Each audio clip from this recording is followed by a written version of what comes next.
What's up, side hustlers, entrepreneurs, business builders, and dream makers? Welcome to the Study Side Hustle Podcast, episode 106. Today, I want to share a story with you about a coaching client that I'm working with. And I think as I share it, you're going to understand exactly why I wanted to share this story with you. So with that being said, let's get into it. So I have this client that's doing 6 figures a year, and they are looking to ideally 10x in the next year. They would like to hit the 7-figure mark, and that's the direction that we're trying to go into. And they've also decided that they kind of want to have a pivotal change in their business model, and they want to build in something that's recurring revenue so they can have increased stability. And stability is more important to them right now than growth. So we're going to get stability, then we're going to focus on the growth.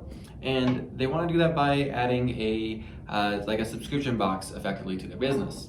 And I told them that the very first strategy I would use is simply literally call every past customer they've ever had and make them the offer and ask them if they'd like to join this, make them a discounted rate for it so that they can get it at a discount as a beta tester, and that way they can just kind of grow and get quick, easy wins, because the most likely person to ever pay you is somebody who has already paid you. And if you can make a good enough offer and a good enough deal, then it's going to be a no-brainer for everybody. The first kickback I got from my client was that they didn't have the phone numbers of their past clients. And I said, well, that's a huge mistake. You should always be catching their phone numbers. There should be absolutely no way for somebody to pay you without giving you their phone number. You need to build that into your business. Okay, you don't have their phone numbers. Do you have their emails? Yes, I have their emails. Great, so we will send them emails and we will ask them to respond if they're interested, and we will make it feel like a personalized email, not a bulk email.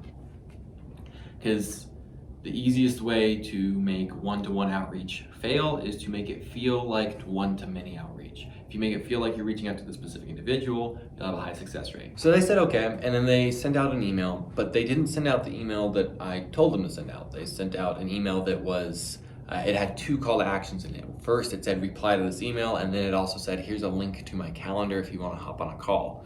And I pointed out, well, 1, that doesn't feel like it's personal anymore. It feels like it's a bulk email again. And 2, it's giving them multiple call to actions, which paradox of choice tells us is going to reduce the odds that they do either. So you've just really hurt your own success with this first email. And well, that's what they saw, because they got 2 responses out of a fairly large list. And this is a list of past buyers, so we should have expected like a 50% response rate, and we got like a 0.0 something percent response rate. Okay, so I'm sitting here and I'm looking at it and I'm saying, you know what, this is data. We're learning every step along the way. Here's what we do moving forward, which was basically, send follow-up emails, reach out to people personally, call the ones you can call, make everything personalized, do the hard work. And while I'm talking to them, they tell me that they are feeling discouraged by this response. And that might be the most important point of what I'm sharing with you right now, is they were discouraged by the response, but the response was based on not great marketing, not great copy, not great follow-up, not great personalization, multiple call to actions, confusing the result, and most importantly, 1 email. And this is what I find so many business owners struggle with, is just recognizing the sheer volume of work that it takes to be successful. It doesn't take 1 email, it takes 100 or 1,000 or 10,000 or 100,000. And so we just send 1 email, and you take it as data and recognize that you don't even have sufficient data to have an opinion until you've sent 30 at a bare minimum, because that's when statistical analysis becomes technically possible, even though at that level it's still not very good. So we really just need higher volume.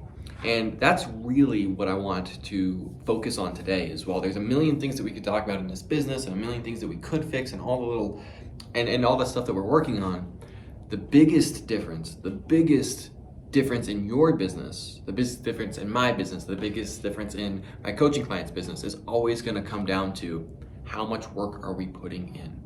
How much are we doing? Every function requires an input to get an output. And in the early days, you don't have much leverage. And because you don't have much leverage, your only solution is a lot of input. As you build your company, you get a more complex organization, you start building a team around you, you start having other people's time that you can leverage, you start getting more leverage, and the technical input from you, time input from you at the very least, can start going down per activity, per unit of output. But that takes time, and in the very beginning, you don't have that yet.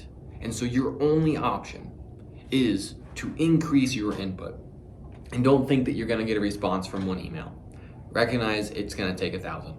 And don't think that you're gonna get a response from the very first post that you make on social media. Recognize it's gonna take 1,000. And this is one where I will borrow this from Alex Hormozi. Stop thinking in terms of units and start thinking in terms of hundreds. And if you can start thinking that way, it's only going to help you.